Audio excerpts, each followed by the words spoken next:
여러분, 저는 자녀를 양육하면서요, 때로는 체벌을 할 때가 있습니다. 그렇다고 제가 해초리를 들고 아이들을 혼을 내고 이러지는 않는데, 이 손을 들라고 시킬 때가 있어요. 너무너무 말을 듣지 않을 땐 저희가 손들어 라고 이야기할 때가 있습니다. 이것이 한 번씩 이제 아이들이 벌을 서다 보니까 이제 자리만 지정해주고 저리 가 라고 이야기하면 알아서 손을 들면서 그쪽을 향해 걸어가는 아이들을 볼 때는 좀 때로는 귀엽다라는 생각을 할 때도 있어요. 여러분, 그런데 그렇게 손을 들고 있는 아이들의 모습을 볼 때면 온 얼굴에 억울함이 가득합니다. 얼굴 한가운데에는 억울함, 짜증, 분노, 그리고 그것이 조금 더 시간이 지나다 보면 그 아이들에게서 느껴지는 감정이 뭐냐면, 난 분명히 주워온 게 분명해. 우리 부모가 나를 사랑하는데 나한테 이럴 순 없어. 나를 왜 이렇게 미워하는 거지? 그러한 마음으로 손을 들고 있는 아이들의 모습을 제가 많이 쳐다봅니다. 자녀의 본심과 부모의 본심이 너무 다릅니다. 여러분, 하나님 앞에 서 있는 우리 늘 자녀의 신분으로 서 있습니다. 자녀이다 보니까 하나님의 본심과 달리 우리는 자녀의 본심으로 늘 하나님 앞에 서 있는 것만 같아요. 손을 들고 있으면 부모는 가르쳐주고 싶은 거예요. 잘못된 습관, 어김없이 끊임없이 나타나는 그 습관, 처음에는 이해하고 넘어가고 또 넘어가고 또 넘어가지만 그럼에도 더 이상 넘어가면 안 되겠다는 생각이 들 때 마음이 상당히 아픈 것을 결단하고 가서 손을 들라 그럽니다. 저는 우리 성도님들 모두에게 질문해 봅니다. 누가 자녀를 훈육하고 가르치고 혼낼 때 어떤 부모가 마음이 아프지 않다 합니까? 마음이 상당히 아프죠. 여러분들도 자녀를 양육해 보셨을 때 다 경험해 보지 않으셨겠어요? 물론 세상 안에는 나쁜 부모도 있습니다만 평범한 일반적인 부모라면 마음을 아파합니다. 아픈 마음을 안고도 가라, 그리고 손을 들라 가르치죠. 그리고 여러분, 뚝뚝 눈물을 흘리고 있는 모습을 보면 한 30초 정도 지나고 나면 마음이 너무너무 연약해져서 그냥 내리라 그럴까 하는 마음도 듭니다. 그럼에도 끝까지 참아요. 참는 이유는 지금은 가르쳐야 될 때이기 때문이에요. 그때 자녀의 본심은 억울함, 분노, 날 사랑하지 않음으로 가득 차 있음을 보면서도 말이에요. 사랑하는 성도 여러분, 신앙을 하면서 우리는 늘 자녀의 본심으로 서 있다 말하는 이유가 뭐겠습니까? 때로는 손을 들고 있다 보면 팔이 아프죠. 우리는 무슨 생각을 합니까? 하나님은 날 사랑하지 않는 것이 분명해. 아니, 내가 하나님 앞에 뭘 그렇게 잘못한 걸까?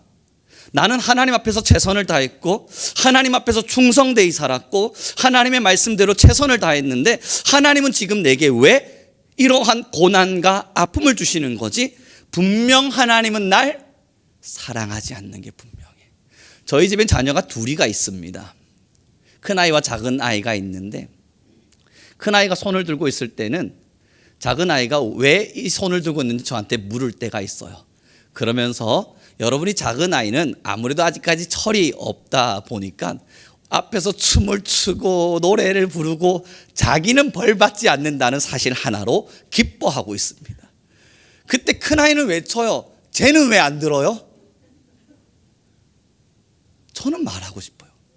아니, 지금 너가 손들고 있는 잘못은 너가 한 잘못이야. 그때 이 아이도 말하죠. 옛날에 저 동생도 그렇게 행동했어요. 고자질하지만 여러분, 지금은 이 아이는 손들 때가 아니란 말이죠. 우리의 마음 어떻습니까? 누군가 하나님 앞에서 잘 들고 있는 것 같아 보이면 하나님 차별하십니까? 왜 나는 손들라 말씀하시곤 저 친구는, 저 성도는 나처럼 기도도 안 했고 쟤도 하나님 말씀대로 분명히 안 살았는데 내가 볼 땐 그래도 내가 더 잘했는데 왜 저 아이는 손들라 말하지 않고 나보고 이런 고난을 주십니까? 억울할 때가 있어요. 여러분, 자녀의 본심이라 그렇습니다. 우리는 늘 자녀의 신분으로만 서 있다 보니까 아버지의 본심을 몰라요. 부모된 자의 본심을 우리가 이해하려 하지 않아요. 부모된 자는 아픔을 참고 있는 중입니다. 손을 들라 말할 때에는 그 손 들고 있는 자녀를 보면서 아픈 가슴을 끌어안고 있는 중에 누가 여러분 손을 들라 이야기하고 나서 기쁜 마음으로 행복한 마음으로 아이고 밥 잘 넘어간다 그러면서 여러분 보고 있겠습니까? 마음이 아프니까 보지 않으려고 고개 돌리고 있을 때가 있잖아요. 때로는 여러분 손 들고 울고 있는 아이를 보면서는 그냥 가서 손 내리라고 빨리 이야기해주고 괜찮아 다독여주고 싶을 때가 있잖아요. 그러다 마음이 너무너무 힘들어지면 그냥 고개 돌리고 딴짓하듯 안 쳐다보듯 그렇게 있을 때 여러분 우리 다 있지 않습니까? 사랑하는 성도 여러분, 하나님의 마음 앞에 집중해 보죠. 삶이 우리를 속일 수는 있습니다. 살아가는 삶의 환경 속에서 우리가 느끼지 못했던, 우리가 원하지 않았던 많은 아픔들이 우리 안에 찾아오기도 합니다. 그때마다 우리는 하늘을 향하여 소리치고 싶을 때가 있어요. 하나님 왜 날 돕지 않으십니까? 그때 주님께서 우리에게 하시고 싶은 말씀이 하나일 줄 모릅니다. 너희에게서 여전히 끊어지지 않고 있는 그 죄악의 습관, 너희 안에서 여전히 버려지지 않고 있는 그 잘못된 모습, 그것을 버리라. 나는 가르칠 수밖에 없다고요. 오늘의 본문의 말씀을 다시 읽어보도록 합니다. 38절의 말씀입니다. 38, 39절입니다. 같이 읽습니다. 시작. 내가 확신하노니 사망이나 생명이나 천사들이나 권세자들이나 현재일이나 장래일이나 능력이나 높음이나 기쁨이나 다른 어떤 피조물이라도 우리를 우리 주 그리스도 예수 안에 있는 사랑 안에서, 하나님의 사랑에서 끊을 수 없으리라. 아멘. 여러분 그렇지 않습니까? 하나님께서 이미 말씀을 주셨어요. 하나님께서 이미 확증하셨어요. 어떤 것이 너희에게 있을지라도 내가 너희를 사랑하는 그 마음은 끊을 수가 없다. 무엇으로도 끊어지지 않는다고요. 의심하는 건 우리예요. 우리 스스로가 의심하고 있는 거예요. 부모는 우리를 사랑하고 있는데 하나님은 우리를 끊임없이 사랑하고 계신데 우리의 마음속에 의심이 찾아와서 우리 스스로 분열하고 있는 거예요. 내 마음 안에서 의심을 스스로 만들어내면서 하나님께서 날 정말 사랑하실까 고민하고 있는 겁니다. 사랑하는 성도 여러분, 우리가 여러 가지 많은 생각들을 하며 살아가는데요, 이 사람이 생각이 아무리 많아져도 깊어지면 깊어질수록 부정적인 생각밖에 안 나옵니다. 그래서 심리학에서는 생각의 고리를 끊어라 라는 이야기가 많이 나오죠. 왜 그러하냐면 우리가 생각이 잠깐 지나가 정도면 긍정적인 생각으로 나타날 때가 있습니다만 똑같은 것을 생각하고 다시 생각하다 보면 그 생각의 꼬리에 꼬리를 물고 결국 우리는 부정적인 걸 만들어내기도 합니다. 그래서 생각의 고리를 끊어내고 이제는 생각보다는 행동하라. 이게 심리학에서 가르쳐주는 이야기이기도 하죠. 저는 우리 성민교회 모든 성도에게 부탁드립니다. 의심은 이제 끊어내고 믿을 때입니다. 환경과 상황을 바라보면 의심이 들 수 있는 환경에 있을지 몰라도 우리는 이제 믿을 때입니다. 손을 내리고 있는 자녀를 보면서 늘 해줄 수 있는 이야기는 그거예요. 사랑해서 그런 거야. 널 가르치고 싶어서 그런 거야. 넌 지금 아빠가, 부모가 너를 얼마나 사랑하는지, 그리고 그러한 환경 속에도 너를 사랑하는 마음만큼 변하지 않는다는 걸 꼭 알아야 돼. 여러분들도 자녀를 키워보신 분들은 아시죠? 그때 아이가 압니다. 막 감동하던가요? 삐져가지고요. 네.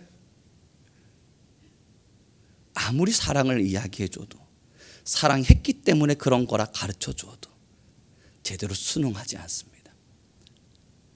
어제 저희 집에 조그마한 딸아이를 제가 여러분 손들라 그랬습니다. 자, 손들어. 손을 딱 들고 있는데 그 조그마한 녀석이 여러분 손 들면서 온 몸을 베베베베 꼬아요. 울면서 손 내리게 해달라고 그러기도 해요. 저는 이제 아이에게 금방 손 내리라 이야기하고 사랑해서 그런 거야 가르쳤습니다. 아이는 여러분 침대로 팍 뛰어 올라가더니 고개를 콕 쳐박곤 야, 얼마나 배신감이 드는지요 여러분. 난 좋은 의도인데, 난 정말 이 아이를 위하는 의도인데 절대 이 아이를 고통스럽게 만들려고 하는 게 아닌데, 지금은 잠깐 아플지라도 앞으로 아프지 말라고, 지금은 조금 손드는 것이 힘들지 몰라도 앞으로 살아가는 길에서는 이 배움을 통해서 눈물 흘리는 일은 없도록 하기 위해서 설명해주고 가르쳐주고 싶은 건데 한번 하더니 여러분 침대에서 고개를 들지 않아요. 저는 그 아이에게 다가가 다시 머리를 쓰다듬어주며 왜 그래, 마음 풀어. 그때 여러분 달래고 어래고 다시 달래서 돌아서 나오면서요, 제 안에 이상한 딜레마가 빠지는 겁니다. 왠지 진 것 같아요. 난 가르치기 위해서 뭔가를 설명했을 뿐인데 저 스스로 죄인이 된 것만 같아요. 마음이 찜찜한 겁니다. 내가 죄인이 된 것만 같아요. 정말 큰 잘못을 한 것만 같아요. 그리고 가만히 앉아 있는데 여러분, 이런저런 생각이 들면서 내가 왜 그랬을까? 괜한 마음에 미안함이 찾아와요. 부모인 여러분 아시죠? 왜 하나님께서 여러분 성경에 보면 너희는 나를 배신했어, 너희는 나에게 성결을 보이지 않았어, 우상을 섬겼고 다른 자를 사랑하고 내 말을 듣지 않아, 혼을 내시다가도 하나님께서 성경에 보면 말을 계속 번복하세요. 내가 반드시 너희를 혼줄 거야, 내가 반드시 너희를 혼낼 거야. 그 다음 여러분 1, 2절도 지나지 않아서 그러나 내가 너희를 싸맬 것이고 그러나 내가 너희를 위로할 것이며 그러나 내가 너희의 힘이 되리라. 여러분 왜 그렇게 하나님 말씀하시겠습니까? 아이고 하나님 정말 변덕쟁이다, 그럴 것 같으면 혼내지를 말던가 아니면 권고하지를 말던가 왜 1, 2절도 지나지 않아서 그럼에도 내가 너희를 사랑한단다, 그럼에도 내가 너희를 지킬 거란다, 걱정하지 마렴, 세상의 어떤 문화도 너희를 침해하지 못하도록 반드시 내가 너희를 날개 아래로 품으리니. 왜 하나님은 이런 말씀을 주실까? 부모라서 그래요. 부모의 본심은 때로는 눈물 흘리는 자가 잘못했을지라도, 그래서 그를 혼낼 수밖에 없을지라도 돌아서서 마음이 아픈 거예요. 사랑하는 성도 여러분, 반드시 믿어야 될 것이 있습니다. 악한 부모도요, 자녀에게 좋은 것을 줍니다. 선한 우리 하나님께서 우리에게 좋은 것을 안 주실 리가 만무합니다. 때로는 우리의 삶 속에 풍랑이 일어요. 비바람이 불 때가 있어요. 원하지 않았던 삶의 환경이 열릴 때가 있어요. 내가 실수해서 만들 때도 있고 하나님으로 인해서 시험 받을 때도 있어요. 그럼에도 여러분 모두가 믿으셔야 될 것은 나의 실수는 하나님이 바로잡으실 것이며 하나님이 주신 시험 속에서는 반드시 더 나은 길을 제시하시리라. 이것이 우리가 믿는 하나님을 향한 절대적 믿음입니다. 그래서 여러분, 우리의 믿음의 선대들이요, 믿음의 사람들에게 두 가지를 절대 잊지 말라 그랬습니다. 이제 한국 교회와 많은 현대 교회들은 그것을 잃어버렸지만 고대부터 기독교인들에게 꼭 두 가지를 잊지 말고 매일매일 해야 될 것을 이야기한 게 있어요. 첫 번째, 죄의 고백. 두 번째, 믿음의 선포. 하나님의 백성들에겐 우리 믿음의 선대들이 이 말씀을 다 읽어보고 난 이후에 이야기한 것이, 성도들이여, 당신들이 정말로 하나님 앞에 살기를 원한다면 첫 번째, 죄의 고백을 잃어버리지 마십시오. 아침에 눈을 뜨면 하나님, 나는 여전히 죄인입니다. 그래서 아버지의 말씀대로 살아갈 힘이 없습니다. 주님, 내가 주님의 말씀대로 살 수 있는 힘을 주십시오. 밤이 되면 하나님, 나는 오늘도 여전히 무너진 자와 같습니다. 그러나 하나님의 능력 힘입어 나는 살아내었습니다. 주님, 혹 내 마음속에 또 죄가 있다면 내 마음속에 많은 죄들을 용서하시고 이해해 주십시오. 하나님 앞에 죄의 고백을 하고, 두 번째, 믿음의 선포. 그러할지라도 주께서 나를 반드시 살리시리니 주님, 나의 힘이 되십시오. 주님께서 반드시 나를 지켜주시리니 주님, 내가 믿음으로 이 땅을 살아갈 수 있는 힘이 있게 하십시오. 주께서 나를 지키시리라. 하나님께서 나를 힘내게 하시리라. 오늘은 내가 무너졌을지 모르나 내일은 반드시 찬란한 내일이 내게 찾아오리라. 이 두 가지를 절대 잊지 말라 그랬어요. 사랑하는 성도 여러분, 우리 스스로를 좀 돌아보도록 하죠. 믿음이 여러분, 아침에 눈을 딱 뜨면 아우 출근하기 귀찮다. 맞아요. 모든 사람들이 그렇지 않겠습니까? 아침에 눈을 뜨면 눈을 비비며 아우 피곤해. 그러나 이제는 이불을 개십시오. 그리고 침대에 가만히 앉아 딱 1, 2분만 주님께 고백하는 겁니다. 주님, 나는 여전히 죄인입니다. 오늘 하루를 살아갈 힘을 주십시오. 주님, 내가 오늘도 죄의 유혹 앞에 넘어지지 않도록 내 심령을 끝까지 붙들어 주십시오.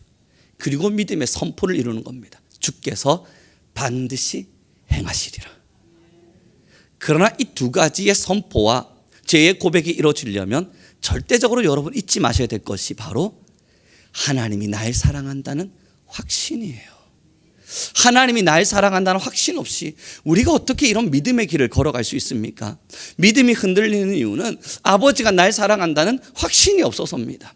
부모에게 무언가를 맡기지 못하는 이유는, 주님께 내 삶의 전부를 내어 맡기지 못하는 이유는 주님께서 정말 날 사랑하시는가, 그것이 뼛속까지 우리가 깊어지지 못해서 그렇습니다. 사랑하는 성도 여러분, 부모 마음을 자녀가 어떻게 합니까? 절대 모르죠. 그러나 자녀된 자가 부모가 되는 순간, 그때 우리 부모도 이런 마음이었을까? 내가 그때 막 울고 있을 때 가만히 나를 바라보고 있었던 것도 이런 마음으로 그랬을까? 부모가 돼 봐야만 그 다음 부모의 마음을 10분 이해할 수 있습니다.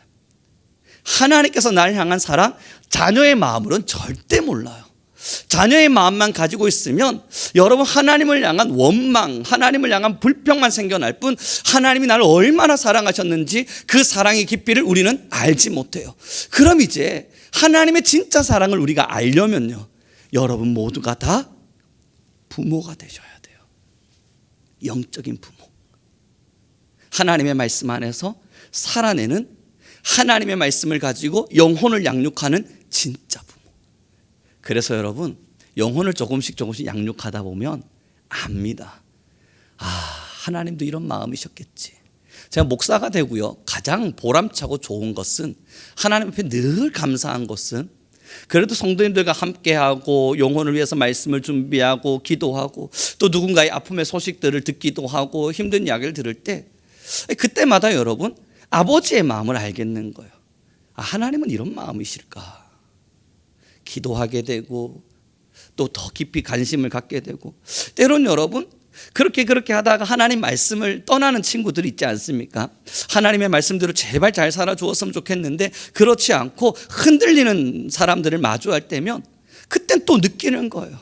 내 마음이 이러할 텐데, 나도 하나님 앞에서 이렇게 섰을 땐 주님 이런 마음이셨을까? 그래서 엊그제 제가 읽었던 책에 그 기록이 있더군요. 지금의 많은 한국 교회의 예배자들은 소비자의 자세로 앉아있다. 그러나 모두가 기여자가 되어야 한다. 예배에 기여하는 사람들, 누군가의 영혼을 살리는데 기여하는 사람들, 예배가 예배답게 되는 것에 기여하는 사람들, 그렇게 기여자로 서지 못하면 결국 영혼이 병들어 간대요. 그러하다. 생각난 게 뭔 줄 아십니까? 어린 시절 제가요, 초등학교 한 4학년 때쯤인 걸로 기억을 합니다. 병이 들었어요. 아팠어요. 몸살이 난 건지 뭐가 체한 건지 굉장히 많이 아팠는데, 그땐 주일날 예배도 가지 말고 그 집에 누워 있으라고 하더라고요. 얼마나 행복한지. 여러분, 아픈데, 너무너무 아픈데 다 누워 있는데 여러분, 밥이 방으로 싹 들어오고, 그때 당시 비디오 테이프였거든요. 그때 제가 그걸 기억하는 게, 형님들이 비디오 테이프를 빌려와서 포뮬라, 그 자동차 경기하는 만화가 있었습니다. 그걸 탁 틀어주고 누워서 그것만 보고 있으래요. 우와, 여기가 천국이죠 여러분.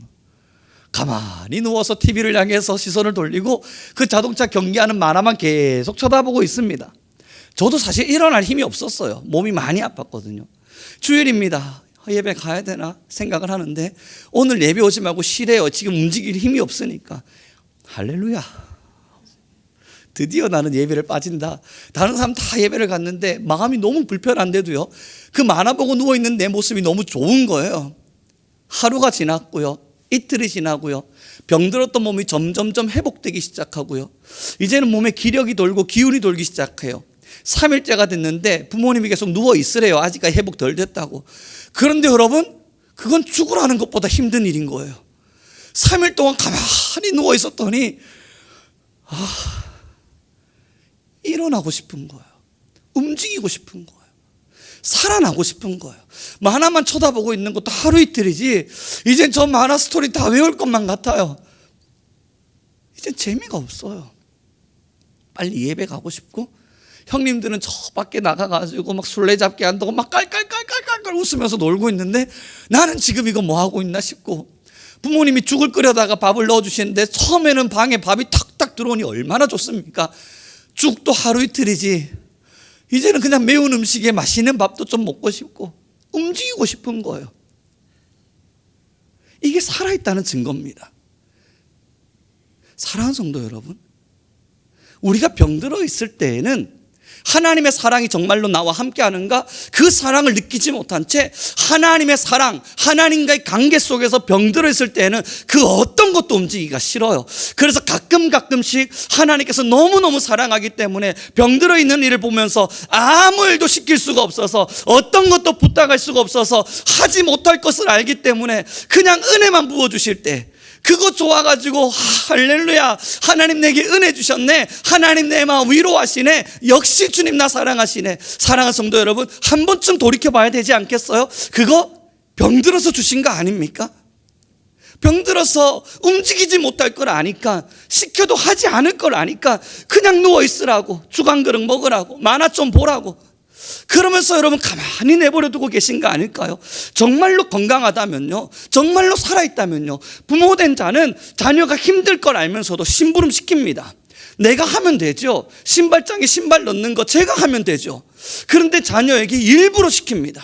너는 우리 가족의 일원이니까, 우리 가정의 하나이니까, 너도 살아있는 자이니까. 사랑하는 성도 여러분, 고통도 없고 고난도 없다면 그게 죽은 겁니다. 힘듦도 없고 아픔도 없다면 그게 죽은 거예요. 통증과 통각을 어떤 것도 느낄 수 없다면 그게 병든 거예요. 너무너무 병들어 가다 보니 느낄 힘조차 가지고 있지 못한 거예요. 하나님은 지금 여러분을 하나님의 사랑 안으로 초대하고 계십니다.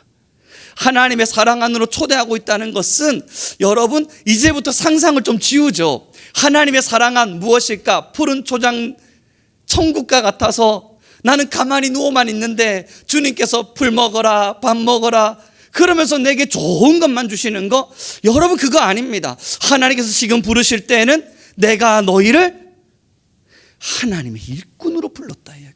선한 일을 하는 자로 불렀다고 주님 우리에게 말씀 주고 계세요. 하나님의 사랑 안으로 들어온다는 것은요, 하나님의 사랑 안에 서서 주님께 말씀드리는 거예요. 주님, 나 이미 하나님으로부터 너무 많은 사랑 받았습니다. 지금도 하나님의 놀라운 사랑을 매일매일 받고 있습니다. 이제 그 사랑에 내가 어떻게 반응하는 것이 좋을지 내게 말씀하여 주십시오. 주의 종이, 하나님의 자녀가, 하나님의 백성된 내가 듣겠습니다. 우리는 그렇게 우리의 신앙의 길을 만들어 갑니다. 사랑하는 성도 여러분, 저는 여러분들 모두에게 질문합니다. 자녀의 마음으로만 남고 싶으십니까? 자녀는 평생이 지나도 부모의 사랑을 깨달을 수 없습니다. 부모가 되기 전까지. 하나님의 놀라운 깊은 사랑을 정말로 알기를 원하십니까? 하나님이 정말 날 사랑하는지, 하나님의 사랑이 얼마나 깊은지, 그 깊은 사랑이 얼마나 우리의 마음을 가득 채우는지, 그걸 여러분 정말 알기를 원하세요? 부모가 되셔야 합니다. 그러지 않고는 몰라요. 나 스스로가 하나님 앞에서의 기여자, 하나님 앞에서의 헌신자, 주님 안에서의 봉사자, 주님의 사랑 안에서의 나아가는 주님의 일꾼이 되지 않는 한, 영혼을 위해 살아가 보지 않는 한 우리는 하나님의 그 놀라운 사랑을 다 이해할 수가 없습니다. 우리 옆 사람이 좀 인사 나눴으면 좋겠습니다. 이렇게 인사할까요? 우리는 이제 하나님의 사랑에 기여하는 자가 됩시다.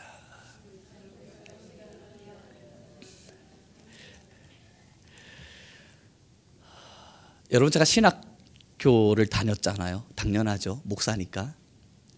제가 열심히 신학을 많이 배웠습니다. 정말 최선을 다해 배웠습니다. 힘껏 배웠고 많은 책을 읽었습니다. 이걸 좀 자랑스럽게 말할 수는 없는 거고, 지금 부끄러운 과거입니다. 예전에는 이게 얼마나 자랑스러운지 몰라요. 여러분, 정말 많은 책을 읽었고 정말 열심히 공부했습니다. 그때는 이게 저한텐 자부심이 되어서, 나 이번에 책 이만큼 읽었어. 야, 저 교수님이 지금 가르쳐 주는 내용을 보니까 공부를 좀 덜 하셨다. 저 스스로 얼마나 자부심을 갖고 신학을 배우고 살았는지 모릅니다. 그러면서 비난했고요, 비판했습니다. 때로는 그 많은 신학교 안에서 그래도 하나님이 나 같은 사람은 쓰셔야지, 내가 그래도 이번에 1년의 시간 동안 책을 세보니 와 800권 쓰셔야지, 성우룡인데 쓰셔야지, 그 마음으로 여러분 신학교의 시절을 지나가고 있었습니다.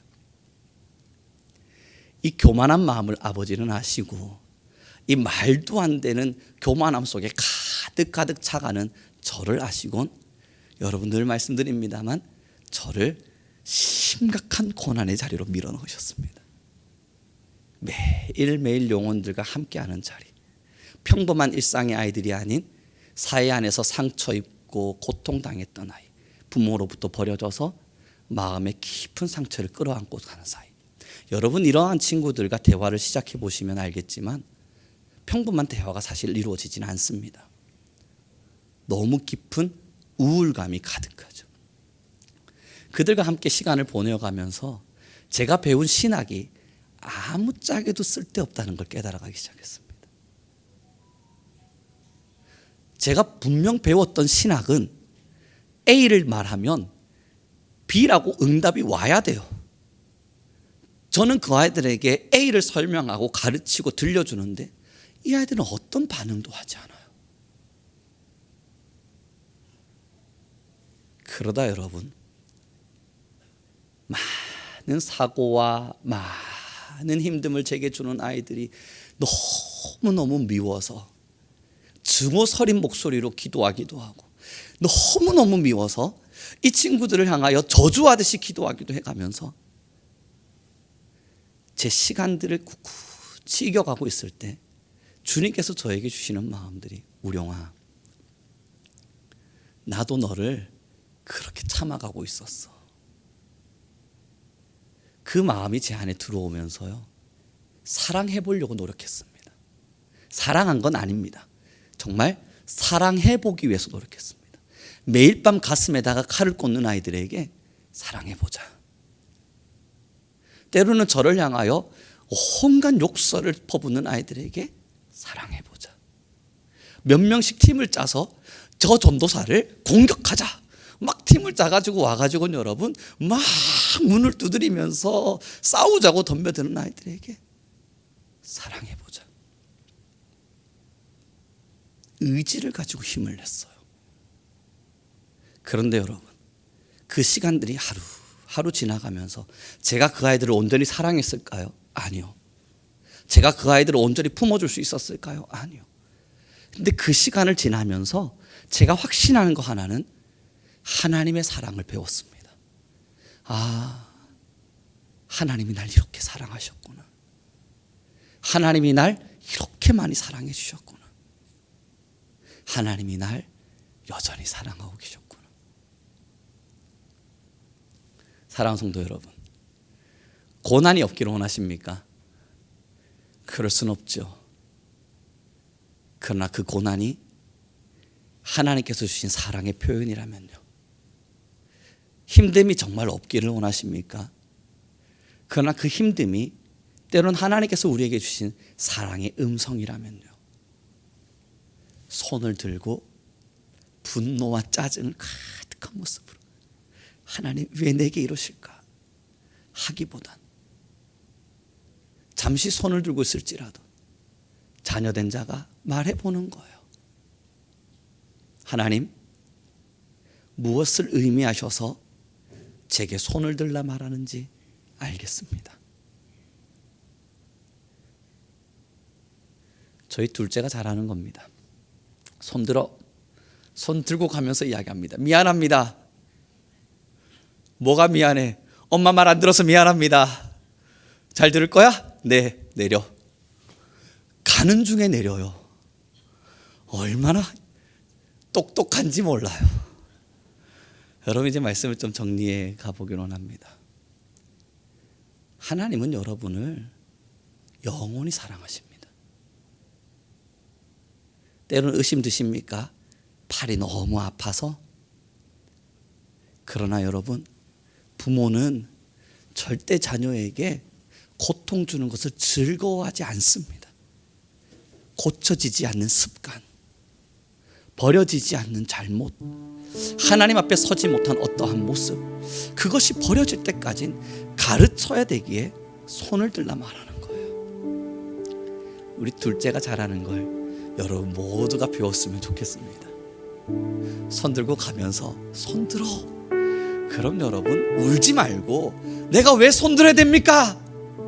다투지 말고 짜증, 분노, 화남 그 얼굴로 가득 인상 찌푸리면서 억울한 듯한 표정 짓지 말고 손들기 전에 손 살짝 들어라 이야기하실 때 천천히 들어 올리면서 미안합니다. 그럼 부모는 물어요. 무엇이냐 너의 잘못이?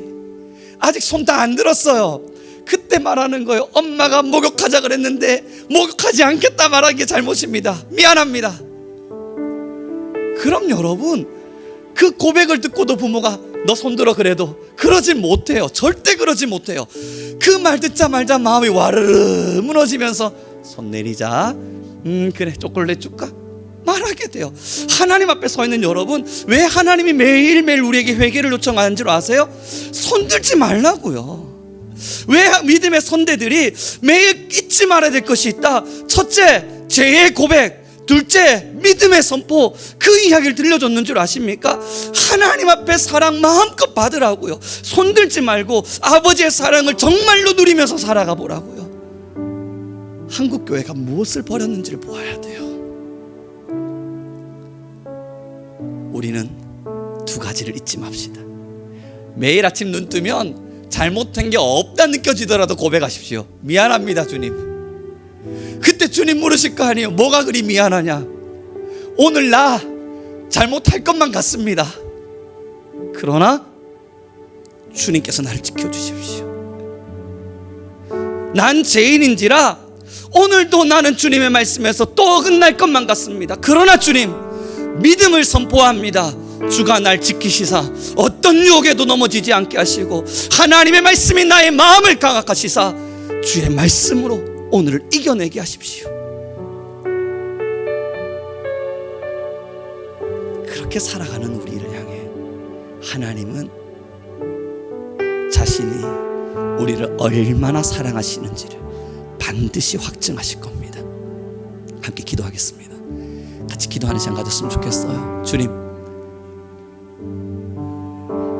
우리가 때로는 삶에 무너져 하나님의 사랑을 의심할 때, 때는 우리의 마음에 힘이 빠져 주님이 정말 나를 사랑하시는 건 맞는가 우리의 믿음이 흔들릴 때, 주여 오늘의 말씀을 기억하게 하시사 우리 귀한 모든 성도들 믿음 흔들리지 않고 하나님이 날 여전히 사랑하심을 잊지 않게 허락하여 주옵소서.